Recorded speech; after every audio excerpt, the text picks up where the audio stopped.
If you've played Crimson Desert for more than 10 minutes, you already know the feeling. You walk into a camp with 15 enemies and then get surrounded by them like you're voluntarily signing up for a gangbang. You swing, you whiff, you get staggered, and you smash your buttons like you're trying to resuscitate your controller, all the while watching your stamina bar evaporate. Even your camera seems to work against you and functions like it's auditioning for a student horror film. And then you watch someone else play, and they're out here looking like they're a ballet instructor, parrying, slamming dudes like it's a WWE highlight, and turning boss fights into public humiliation rituals. In this video, we'll go over Crimson Desert's core combat design and walk through both offensive and defensive toolkits and show how everything comes together for both single target and AoE scenarios. Without further ado, let's dive in.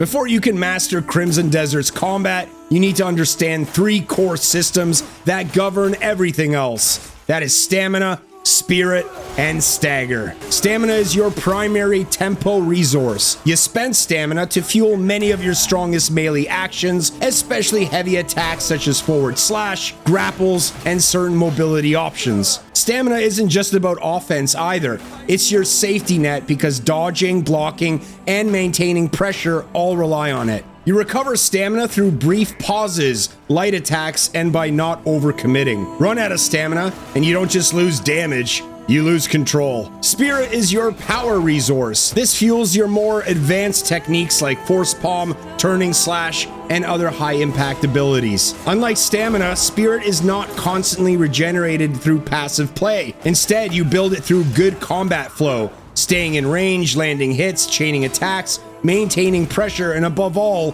through focus. Think of spirit as what turns a good combo into a devastating one. Third is stagger, and this is where combat truly clicks and where damage windows and combos really shine. Every enemy has a hidden or sometimes visible stagger meter, often shown as a yellow bar under their health. This meter builds as you apply pressure, but not all attacks contribute equally. Light attacks maintain pressure, but build stagger slowly. Heavy attacks, force palm, and grapples build stagger significantly more. And lastly, parries spike it the fastest. Once that meter fills, the enemy enters a staggered state, completely vulnerable, unable to act, and open to your highest damage combos. You'll usually notice a clear visual or audio cue, a heavy clang or break moment. This is your damage window. Crimson Desert's combat isn't random. It's not just about hitting things until they stop moving. There is a methodology or a core rhythm that makes combat click. And once it clicks,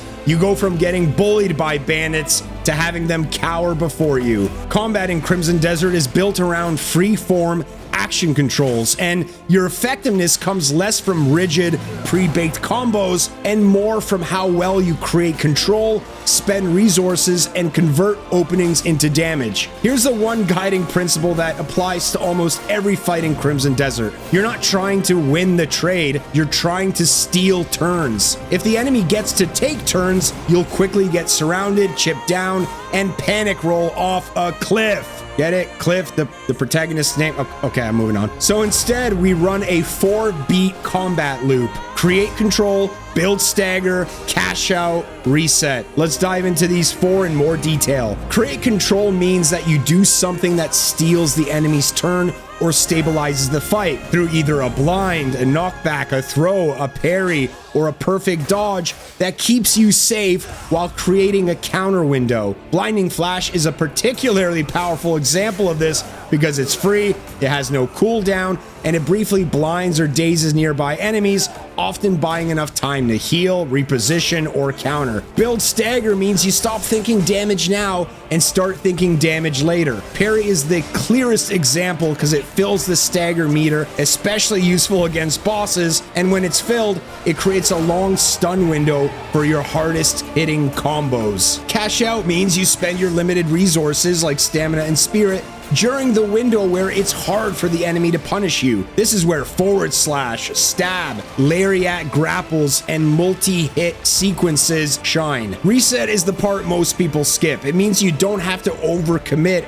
after your burst. You can reposition before you're surrounded, and focus and its upgrades are especially useful here to recover spirit and re-establish control before you re-engage. With the core combat methodology understood, let's dive into your toolkit. You have two sides to combat, offense and defense, and the game really starts to open up when you understand how they all interact. Your offensive tools are designed to be chained together and maintain pressure, while your defensive tools are what create the openings that make those chains possible. The better you get, the more this becomes a loop. You use defense to create control, then offense to extend and cash out, then flow right back into defense to do it again. Now let's take a deeper guide into the offensive toolkit. Light attacks are your filler, your bread and butter, and the glue that holds everything together. Mechanically, the game treats your default melee attack input as armed combat. The reason why light attacks are so important is that it doesn't cost stamina. This makes light attacks the best filler because they let you keep pressure without draining the resources you need for defense and burst. The biggest beginner mistake is thinking that light attacks are my damage. They're not. Light attacks are how you hold the conversation until you get an opening. That makes light attacks perfect for three situations. One, when you're testing spacing and you don't know what the enemy will do. Two, when you're waiting for an enemy animation so you can parry or perfect dodge. And three, when you need to keep pressure without draining stamina that you'll need for a more defensive answer. The combos out of light attacks tend to follow one simple rule: end your light chains with a control tool or a spender, not with more filler. Some common examples are light chains into turning slash to create space, light chains into stab to apply bleed on a tough target, light chains into a grapple if the enemy is eligible and you need the breathing room. In Crimson Desert, heavy attacks are best thought as your spender attacks, the moves that cost stamina or spirit that actually swing a fight. Heavy attacks cost stamina, light attacks don't. That's the rhythm. The classic heavy spender is forward slash, a strong step forward and a powerful slash. It's fast, it closes distance, and it's a great cash out tool when the enemy is stunned, staggered, or otherwise controlled. I'd recommend pairing this with Nature's Echo, which acts as a damage multiplier, replicating your attacks for extra hits. So the rule of thumb for heavy attacks is quite simple. Spend heavy attacks when you can't be interrupted. That's usually after a parry, after a perfect dodge if the enemy's combo is finished, after blinding flash, or during a stance break or stagger window. If you heavy attack while 3 enemies are still alive and swinging, you're not being aggressive, you're just volunteering to be interrupted. Force Bomb is the base unarmed strike. It can reduce enemies' defense, it has an aerial version that launches you higher, and it even has a healing Force Palm option that literally converts the charge into healing energy. Most importantly, it builds stun, stagger, pressure on bosses, and becomes much stronger as you upgrade it to multiple strikes. This is where the game's combat identity starts showing, because Force Palm is the foundation for longer chained combos. In essence, Force Palm is how you force the fight into it being your turn.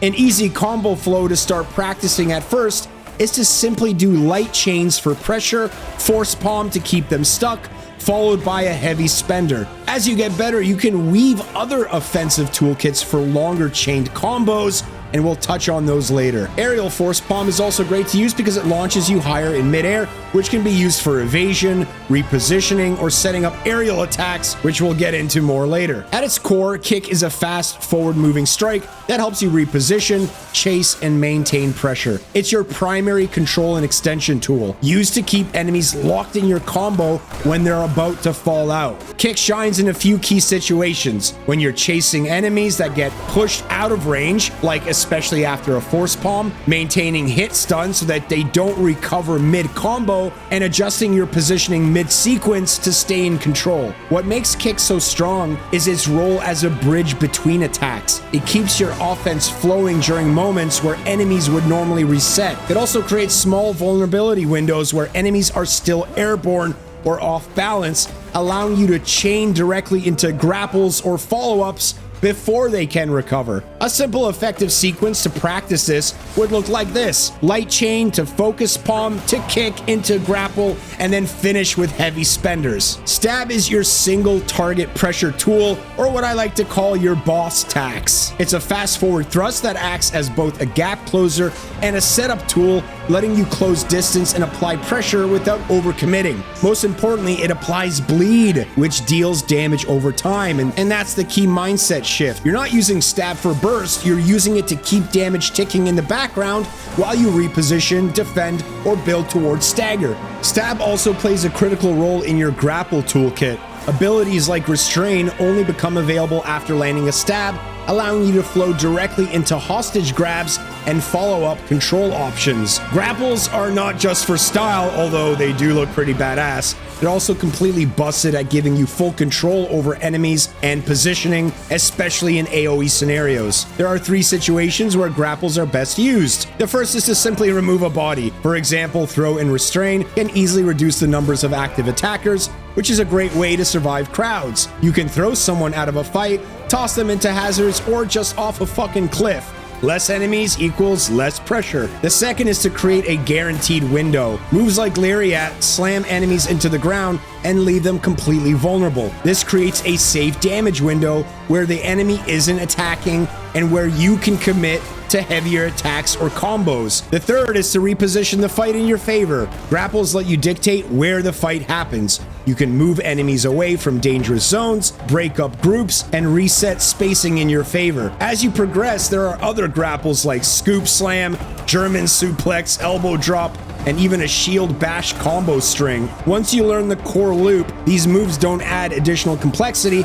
they're just different ways to create the same result: control, openings, and damage windows. Aerial attacks are your vertical control and burst tool, and yeah, they also look badass, but they're also incredibly practical. At their core, aerials let you step out of ground pressure, avoid danger, and turn control into damage from above. They really shine in a few key situations: when you're avoiding multi-hit ground patterns, escaping crowded fights without fully disengaging, extending combos after a launch, or finishing a stagger window with a high impact burst. That's aerial combat at its best. Avoid, reposition, and strike when it matters most. Special attacks are your control and amplification tools. They don't replace your fundamentals, they just enhance them. If there is one single special attack you need to use early, it's Blinding Flash. This isn't just a panic button, although it very much can be, but this is a great setup tool. It's free, it has no cooldown, it applies a brief blind and daze, and it creates instant breathing room, especially in crowds. You can use it to interrupt the fight, take control back, and create a guaranteed window to act. Once you unlock the Blinding Flash finisher, you essentially make any AoE encounter completely fucking trivial. It's a clean control and cash out loop built into a single fucking tool. This shines immensely for crowd control when things get overwhelming, for resetting pressure, and creating guaranteed openings for heavy damage or combos. The other special attack worth mentioning is Quick Swap, because it turns weapon switching into an offensive tool, letting you instantly change your range, speed, or AoE profile mid-combo. This is great for adapting on the fly, for example, swapping into a wide swing weapon when you're overcrowded. Now that we have a better understanding of the core offensive toolkit, let's now pivot to defense. And defense in Crimson Desert isn't just about surviving, it's about creating your next opportunity, because defensive options feed back into your offense if used correctly. Block is your default safety tool, but more importantly, it's your stabilizer. Holding guard doesn't just reduce incoming damage, it also helps anchor your targeting, effectively locking you into the nearest threat, and it is an essential component in slowing combat down, assessing the situation, and resetting your decision making. Parry is where defense becomes offense. In Crimson Desert, a parry is simply a perfectly timed block. You guard right as the attack lands. When you land it correctly, a lot happens at once. You negate the damage, you interrupt the enemy, you build stagger quickly, and you can even restore stamina. On top of that, it opens the door for immediate follow-ups, things like turning slash or heavy combo chains. You can even parry mid-combo, which means if an enemy tries to fight back during your offense, you can shut it down instantly and keep your momentum going. Just make sure their attack isn't a grapple or a big slow telegraphed swing that often has strong visual cues such as red particles. For those, we use dodge. Perfect dodge is your safer precision defense. It's about staying safe while keeping momentum. It's triggered by dodging at the last possible moment, and you'll usually see a clear visual cue when you get it right. And when you do, you completely avoid the damage, restore stamina, and it can flow directly into follow-ups like turning slash. Unlike parry, perfect dodge does not interrupt the enemy. That means they can still continue their combo, so you need to recognize when their attack string is actually finished before you go back in. If parry feels too risky, just dodge to keep you alive and in the fight. Oh, and you can also hold the dodge input to perform a full roll instead of a sidestep, useful for creating distance in very dangerous situations. Counter is essentially the aggressive version of a parry. Instead of just blocking at the right moment, you're actually attacking at the exact moment the enemy strikes. It takes more precision and a bit of a skill investment to unlock, but the payoff is huge. You can interrupt enemies outright, immediately transition into offense, and most importantly, maintain full tempo without ever giving up control of the fight. Focus turns defense into a controlled slowdown. When you activate it, time slows down, your spirit begins to regenerate, and with upgrades like Focused Insight, it can even auto parry or repel incoming attacks. So focus isn't just an offensive tool, it's your panic button with control. When things start to get overwhelming, you activate focus, stabilize the situation, either parry or reposition, and then transition right back into a counterattack. And Nature's Snare acts as a defensive barrier against ranged attacks, absorbing incoming projectiles and even converting that energy into a counter. Together, these tools give you more ways to recover control when the fight starts slipping out of your hands. So at this point, you've got all the tools: offense, defense, control. Now the real question is, well, how do you actually use all this in a fight? So let's break this down with two real examples, one for AoE and one for single target. Because depending on what you're fighting, your mindset shifts. AoE is all about control and space, while single target is about precision and timing, and understanding that difference is what ties everything together. When you're fighting groups, it's not about damage first, it's about control first, damage second. The first thing you want to do is reposition early. Don't let enemies surround you. A semicircle is manageable, a full circle is a respawn screen. Next, prioritize ranged enemies. Archers will break your flow and force mistakes, so take them out early to control the pace of the fight. Once things start getting hectic, you can create control with Blinding Flash. This is your reset button. It gives you a free window to breathe, reposition, or start your combo. And once you've created that window, you cash out. That's where moves like Turning Slash come in for strong AoE damage, or Blinding Flash Finisher if you have it unlocked. This is your moment to hit multiple enemies while they can't fight back. Then as the fight starts to collapse again, you use your grapples to manage the crowd. Grab a target, slam them into the ground, throw them into others, create space, create knockdowns, and reduce pressure without fully disengaging. With single target scenarios like boss fights, they're the opposite. This is about precision and timing. First, hard lock your target. Stay focused, keep your positioning tight, and don't let the camera fight you. From there, you build stagger through defense. Parry their attacks to fill the stagger meter and use the stamina refund to stay aggressive. This is where most of your momentum comes from. Then you layer in force palm to reduce defenses, push stagger faster, and keep pressure consistent. If you get a safe moment, apply bleed with stab. That way, damage is ticking in the background while you stay focused on defense and stagger building. And then, when that yellow bar fills and you hear that clang, you cash out. Unload every heavy combos, Nature's Echo, special attacks. This is your maximum damage window. But here's the part most people mess up. You reset before the boss recovers. Don't overstay, don't get greedy. Once the boss regains control, go right back into the loop. Defend, build, cash out, reset. If you can only take one thing from this entire video, take this. Start Stop trying to out-damage chaos and start controlling it. Combat isn't about spamming, it's about cycling momentum. You can create control with parry, flash, and positioning. You can build advantages with stagger, bleeds, and applying pressure. You can cash out with your heavies, special, and burst, and then reset before things fall apart. This is the loop that makes combat feel impossible at first, but why it feels unstoppable when it clicks. And hey, if you enjoyed the video, why not toss a like, a subscribe, and comment with your own combat tips and tricks for others to learn. And with that said, I'll catch you on the next one.